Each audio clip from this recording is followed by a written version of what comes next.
దిల్ రాజు గారు ఊపిరి పీల్చుకోండి, సంక్రాంతి విన్నర్ మన వెంకటేష్ గారే. అవునా నిజమా? అవును, నేను 3 సినిమాలు చూశాను వెంకటేష్ గారిది. Sankranti blockbuster family movie.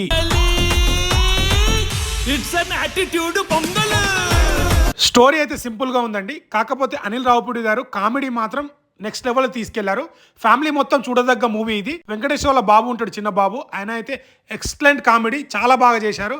Second half లో మనకు F2 F3 చూస్తున్న ఫీలింగ్ అనిపిస్తుంది. బట్ ఇక్కడ ఒక భర్త మాజీ లవర్ వస్తే ఎలా ఉంటుంది అనే కాన్సెప్ట్ తోని చాలా స్టోరీలు చూసాం. బట్ ఇక్కడ చాలా బాగా మంచిగా హ్యాండిల్ చేశారు. మనకు 2.5 hours ఎంటర్టైన్మెంట్ కావాలి, ఆ ఎంటర్టైన్ మాత్రం 100% ఇచ్చారు. సో మనం థియేటర్కి వెళ్ళి వెంకటేష్ గారి నుంచి ఏదైతే ఆశిస్తామో అలాంటి ఫ్యామిలీ కామెడీ సంక్రాంతిని ఫ్యామిలీతోని సినిమా చూసి ఎంజాయ్ చేయాలనుకుంటున్నారా, వెంకటేష్ గారి మూవీకి వెళ్ళండి. ఫుల్ గా నవ్వుకుంటారు. ఫ్యామిలీ మొత్తం ఎంజాయ్ చేస్తూ చూడవలసిన మూవీ వెంకటేష్ గారి సంక్రాంతికి వస్తున్నాం. సో నా దృష్టిలో అయితే సంక్రాంతి బ్లాక్ బాస్టర్ విన్నర్.